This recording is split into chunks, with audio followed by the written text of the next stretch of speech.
On a Sunday afternoon in 1988, 12-year-old Mark Durrance was taking off for a hike in the woods. Bye, Mom. You be careful.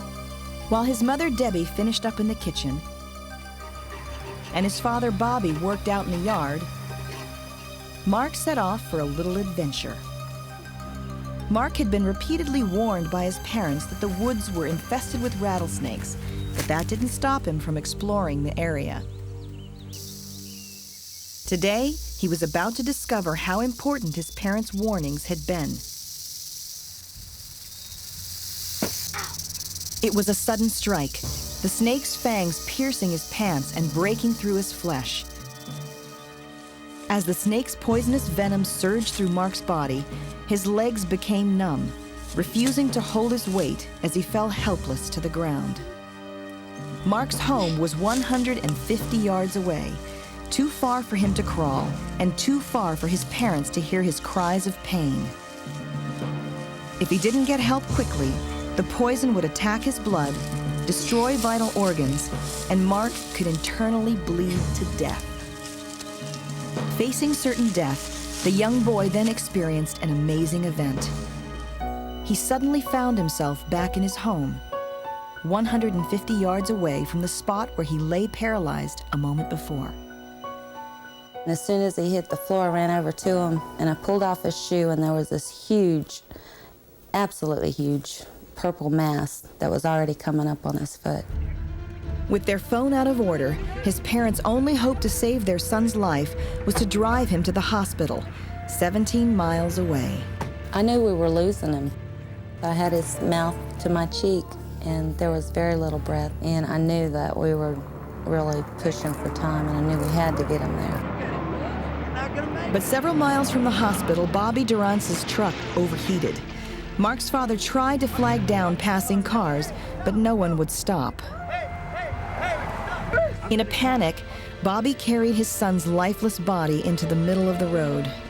That's a bad feeling, to be out there on the road and son in your arms dying, you know, one of your kids, and nobody helps. Hey, stop!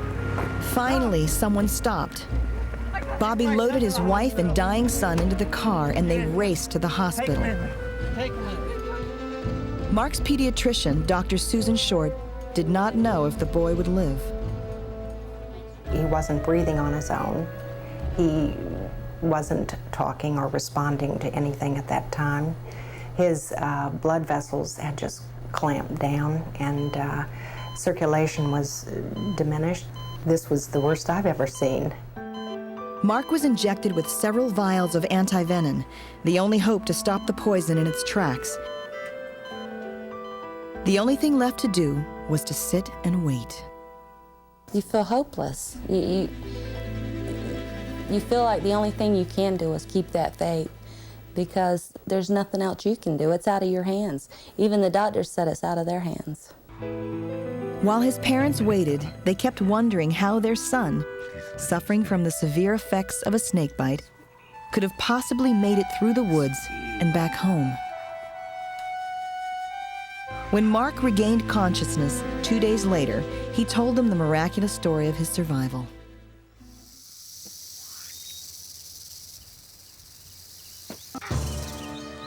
After the bite, I felt very weak and my eyes were blurred. I couldn't really see a whole lot. I felt very paralyzed, like I couldn't move at all. And that's when I felt my body being lifted up off the ground. It was a man in a white robe with a red belt, and there was a light around his head.